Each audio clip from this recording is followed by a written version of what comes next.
नमस्कार विद्यार्थी मित्रांनो, राष्ट्र नोकरी मराठी या चॅनलवर आपले सर्वांचे स्वागत आहे. बॉम्बे उच्च न्यायालय भरती ज्या एक्झाम आता एप्रिल एंडिंगमध्ये किंवा मार्च स्टार्टिंगमध्ये होणार आहे, त्या एक्झामची PYQ सराव आपण घेत आहोत. बघा, एक गोष्ट नोट करा मित्रांनो, कुठलीही एक्झाम क्रॅक करताना गणित आणि बुद्धिमत्ता ज्या विद्यार्थ्यांचं चांगलं असते त्यांचा रिझल्ट येतो म्हणजे येतो, हे कन्फर्म आहे. तर बघा, सुरू करूया. पहिला प्रश्न, तरी व्हिडिओ शेवटपर्यंत बघा. पहिला प्रश्न, एका सांकेतिक भाषेत DCBसाठी XWY वापरले आणि IHGसाठी SRT वापरले, तर त्याच सांकेतिक भाषेत MLKसाठी कोणता शब्द येणार? बघा मित्रांनो, हा प्रश्न प्रत्येक पेपरमध्ये ठरलेला राहतो, परंतु हा प्रश्न येण्यामागचं कारण हे आहे की विद्यार्थ्यांना एक ब्रेक लागावा. म्हणजेच हा प्रश्न भरपूर प्रमाणात टाईम घेतो, जेणेकरून विद्यार्थी या प्रश्नामागे अडकून जातात आणि इतर प्रश्नांना तो टाईम पुरवू नाही शकत, म्हणून त्यांचा रिझल्ट येत नाही. तर बघा, हा प्रश्न सोडवताना सर्वात आधी एक महत्त्वाची गोष्ट म्हणजे आपल्याला ABCD ही क्रमाने माहीत पाहिजे. जशी की बघा, इथे A पासून तर M पर्यंत हा क्रम आहे, परंतु ॲक्झॅक्टली त्याच्याच खाली कुठला वर्ड येते, जसं की Mच्या खाली N येते, L O, Kला P, त्यानंतर Jला Q, त्यानंतर Iला R आणि Hला S, त्यानंतर G T F U E V, Dला W, Cच्या खाली एक्झॅक्टली X आणि Bला Y आणि Xला Aला Z. तर याप्रमाणे आपल्याला संपूर्ण हे माहीत पाहिजे, तेव्हाच आपण हा प्रश्न एकदम टायमिंगच्या आतमध्ये काढू शकतो. तर बघा, प्रश्न काय आहे?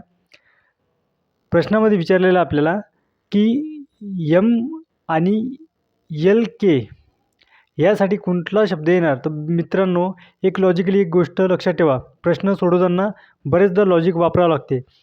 बघा, बीसाठी एक्झॅक्टली Y वापरला आहे, म्हणजे Bच्या एक्झॅक्टली खाली Yच येते. त्याचप्रमाणे जीच्या एक्झॅक्टली खाली T येते. तसंच केच्या एक्झॅक्टली खाली P येते. तर P इथे आहे आणि इथे आहे, तर हा ऑप्शन कटला, हा ऑप्शन कटला.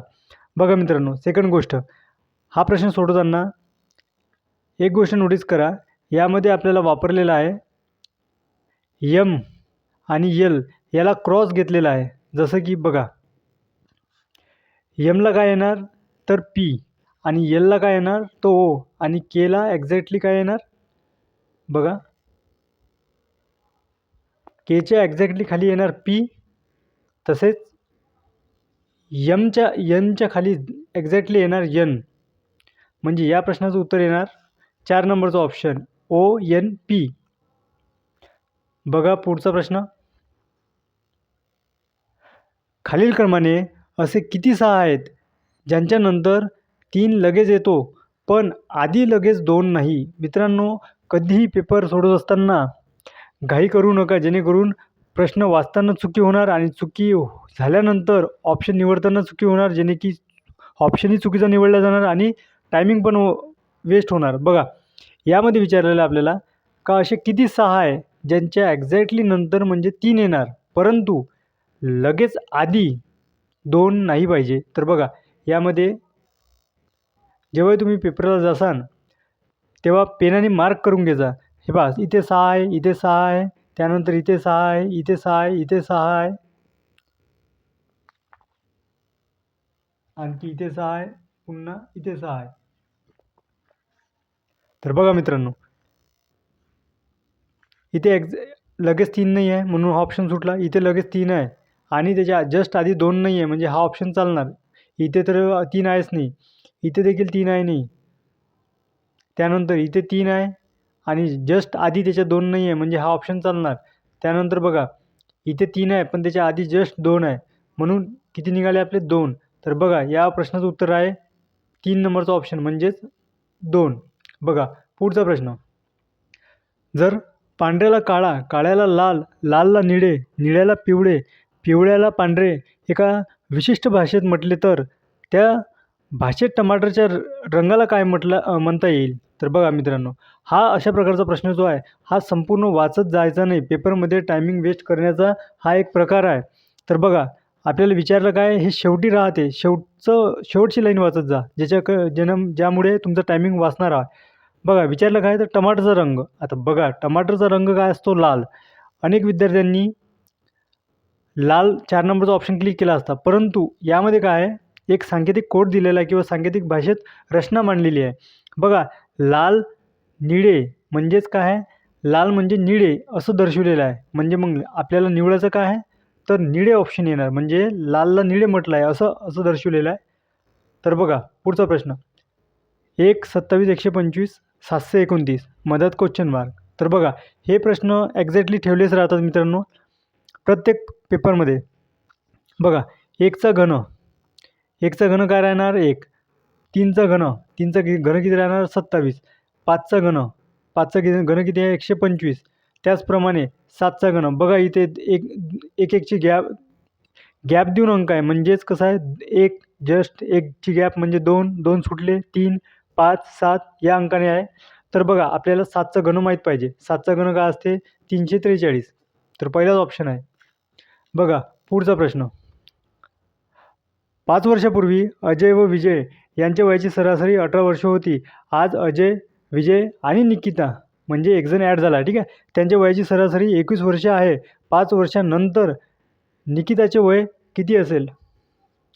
बघा मित्रांनो, जेव्हाही प्रश्न सोडत असताना मी पुन्हा रिपीट करतो की संपूर्ण प्रश्न वाचण्याआधी शेवट काय विचारले ते बघा, म्हणजे जेणेकरून तुमचा वेळ वाचणार आणि ॲक्युरेट आन्सर निघाला. काय विचारलं आहे? 5 वर्षानंतर निकिताचे वय पाहिजे आपल्याला. तर बघा यामध्ये काय आहे, 5 वर्ष. बघा हे प्रश्न सोडवायची टेक्निक कशी आहे माहिती आहे का? 5 वर्षाआधी अजय आणि विजयाचे म्हटलेले आहे. किती आहे? सरासरी वय दिलेलं आहे 18. तर 18 किती जण होते ते? दोघं जण. 18 दोन्ही 36, 36 प्लस आता एक महत्त्वाचा पॉईंट आहे, तो म्हणजे 5 वर्षाआधी. तर बघा 5 वर्षाआधी त्यांच्या वयाची सरासरी 18 होती. जर आजमध्ये आणलं त्यांना तर यांच्यामध्ये 10 प्लस करावं लागेल आपल्याला. म्हणजे एक व्यक्ती 5 वर्ष पुढे येणार, तर 2 व्यक्ती 5 आणि 5 10 वर्ष पुढे येणार, असे 10. तर किती होणार हे?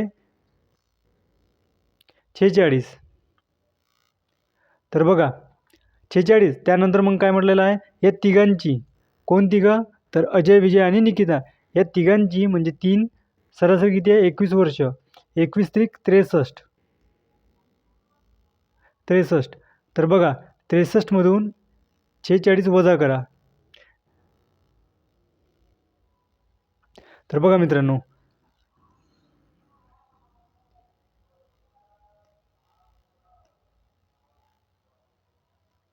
एक सेकंद, 63 मायनस 46. तर बघा हातचा आला 1 13 7 त्यानंतर 1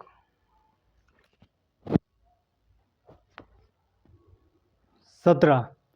तर बघा मित्रांनो,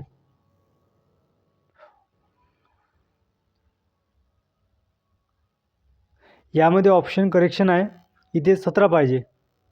उत्तर जे 16च्या जागी आहे ते 17 पाहिजे. तर बघा पुढचा प्रश्न, 4 मजूर 6 दिवस 240 रुपये कमावते, तर 6 मजूर 2 दिवसात किती मजुरी कमावणार? बघा क्रॉस मल्टिप्लिकेशनमध्ये हा प्रश्न एकदम आरामात निघून जातो. बघा 4 मजूर 6 दिवस किती पैसे कमावते? 240. एक त्यानंतर काय विचारलं आहे मग पुन्हा? 6 मजूर आणि 2 दिवस. तर बघा 6ला 6 गेले, बेगवे वेधून 4, 2ने भाग दिलं तर 120. तर 120 कमावणार, पहिला ऑप्शन. क्रॉस मल्टिप्लिकेशनमध्ये ते आसानी येऊन एकदम इझी होऊन जाते. म्हणजे कसं बघा, शांततेनं लक्षात घ्या. जेव्हा आपल्याला दिलेलं आहे 6 मजूर, बघा 6 मजूर, एक मिनटं, 4 मजूर त्यानंतर काय 6 दिवस दिलेले आहे. मजुराच्या खालीच एक्झॅक्टली मजूर घ्यायचं. पुन्हा इकडे काय दिलेलं आहे? 6 मजूर 2 दिवस.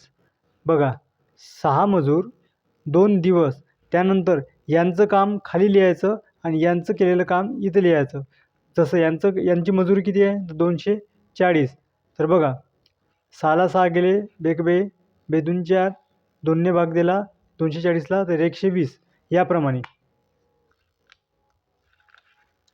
बघा पुढचा प्रश्न, 72 किलोमीटर तास वेगाने धावणारी ट्रेन 12 सेकंदात एका माणसाला ओलांडते, तर ट्रेनची लांबी किती? मित्रांनो, रेल्वेचे प्रश्न हमखास ठेवले राहते, त्यामुळे हा पार्ट एकदम महत्त्वाचा आहे, हा टॉपिक एकदम महत्त्वाचा आहे, हा क्लिअर करून घ्या. बघा, 72 किलोमीटर तास वेग आहे तिचा, तर ते 12 सेकंदात एका माणसाला ओलांडते, तर त्या ट्रेनची लांबी विचारलेली आहे आपल्याला. तर बघा, हा प्रश्न कसा करायचा मित्रांनो, यामध्ये दिलेली आहे आपल्याला 72 वेग किलोमीटर पर आवर. त्यानंतर काय दिलेलं आहे आपल्याला, टायमिंग 12 सेकंद, 12 सेकंदात ओलांडते, तर त्या ट्रेनची आपल्याला लांबी विचारलेली आहे. तर बघा, हा प्रश्न कसा करायचा मित्रांनो, यामध्ये 518. आता हे का बरं घ्यायचं काय नाही हे तुम्ही लक्षात घ्या. कसं, इथे काय विचारलेलं आहे, इथे विचारलेलं आहे की हा जो वेग आहे हा किलोमीटरमध्ये दिलेला आहे, परंतु वेळ जो आहे हा सेकंदमध्ये दिलेला आहे. जर हा वेळ जो आहे हा 12 सेकंद अगर तासमध्ये असताना तर आपल्याला 518 घ्यायची आवश्यकता नसती. आपण डायरेक्ट भाग दिला असता, कारण की किलोमीटरला भाग तासांनी जातो, तर मीटरला सेकंदांनी जातो. तर याचं रूप बदलावसाठी आपल्याला 518 वापरावं लागेल. तर बघा, 18 चोक 72, 5 चोक 20 आणि 12 गुणिले 20 म्हणजे 240. या प्रश्नाचं उत्तर आहे ऑप्शन नंबर 2. बघा पुढचा प्रश्न, शेजारच्या आकृतीत किती त्रिकोण आहे हे पहा. बघा, हाच प्रश्न सेम असाच प्रश्न MPSC कंबाईन ग्रुप बीला विचारला होता. तर बघा, जेव्हाही आपण आकृतीतील कोण मोजतो तर त्याप्रमाणे काय करायचं माहिती आहे काय, याच्यामध्ये दिलेले जे कोण आहे, आता बघा मित्रांनो, याच्यामध्ये कोण जो आहे ना ते मार्किंग करायची, जसं 1 2 3 4 5 आणि 6. त्याचप्रमाणे याचे बॉक्स देखील मोजायचे, 1 2 3 या प्रकारे. तर बघा, सायंत्रिक 18 गुणिले 2 करायचे, म्हणजे कसं, बघा एक सेकंड हां, याच्यामध्ये काय दिलेलं आहे आपल्याला, हे बॉक्स काउंट केले आपण, याच्यामध्ये टोटल आहे 6, इथेही आहे 6, इथेही आहे 6. ठीक आहे, सायंत्रिक किती झाले 18. पुन्हा ह्या 18ला 2ने गुणाकार करायचा, 18 ते 36. त्यानंतर बघा, यामध्ये तुम्हाला एक लक्षात येणार, बघा हा एक कोन आणि हा एक कोन, त्यानंतर पुन्हा बघा हा एक कोन आणि हा एक कोन, म्हणजे किती झाले हे 4.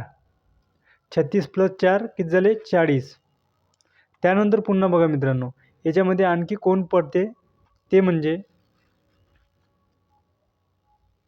बघा, यामध्ये हे कोण आणि हा एक कोण, म्हणजे हा एक, त्यानंतर हा पुन्हा आणि हा पुन्हा, हे 4, म्हणजेच 40 आणि 4 ते होते 44. तर या प्रश्नाचं उत्तर आहे 44. याच प्रकारे जर कोणवर प्रश्न आला तर तुम्ही या प्रकारे काउंट करून कोणची संख्या काढू शकता. पुढचा प्रश्न, जर प्लस म्हणजे मायनस, मायनस म्हणजे गुणाकार, भागाकार म्हणजे प्लस आणि गुणाकार म्हणजे भागाकार, तर आपल्याला दिलेला आहे 15 - 3 + 10 गुणिले 5/5. तर या प्रश्नाचा आन्सर काय होईल? तर बघा मित्रांनो, आपल्याला दिलेला आहे 15, परंतु मायनसच्या जागी आपल्याला काय वापरायला सांगितलं, मायनस म्हणजे गुणाकार, त्यानंतर 3, 3च्या आधी नंतर काय आहे तर प्लस, प्लस म्हणजे काय होते मायनस, त्यानंतर 10, गुणाकारच्यासाठी काय दिलं आहे आपल्याला, गुणाकार म्हणजे भागाकार, त्यानंतर 5 आणि भागाकार म्हणजे दिलेला आपल्याला प्लस.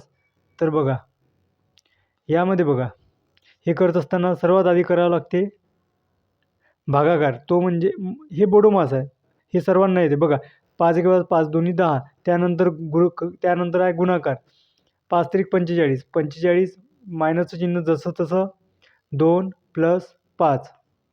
आता बघा, यामध्ये हे 45 जे आहे हे प्लस आहे, कुठलं चिन्ह नाही लागू नये म्हणजे प्लस. 45 आणि 5 किती होते 50, 50 - 2 48. तर या प्रश्नाचं उत्तर आहे 48, म्हणजेच 3 नंबरचा ऑप्शन. पुढचा प्रश्न बघा, 25 सेमी प्लस 120 सेमी प्लस 2 मीटर? मित्रांनो, या प्रश्नाचं उत्तर हे तुम्ही कमेंट बॉक्समध्ये द्या, जेणेकरून तुम्हाला तयारी करण्यात आणखी आनंद होईल आणि प्रॅक्टिस देखील चांगली होणार आहे. तर भेटूया पुढच्या प्रश्नात पुढच्या सिरीजमध्ये. तेव्हापर्यंत व्हिडिओला लाईक करा, चॅनलला सबस्क्राईब करा आणि बेल आयकॉन ऑन करा, जेणेकरून आमच्या चॅनलचे नवीन व्हिडिओ तुमच्यापर्यंत पोहोचणार. धन्यवाद.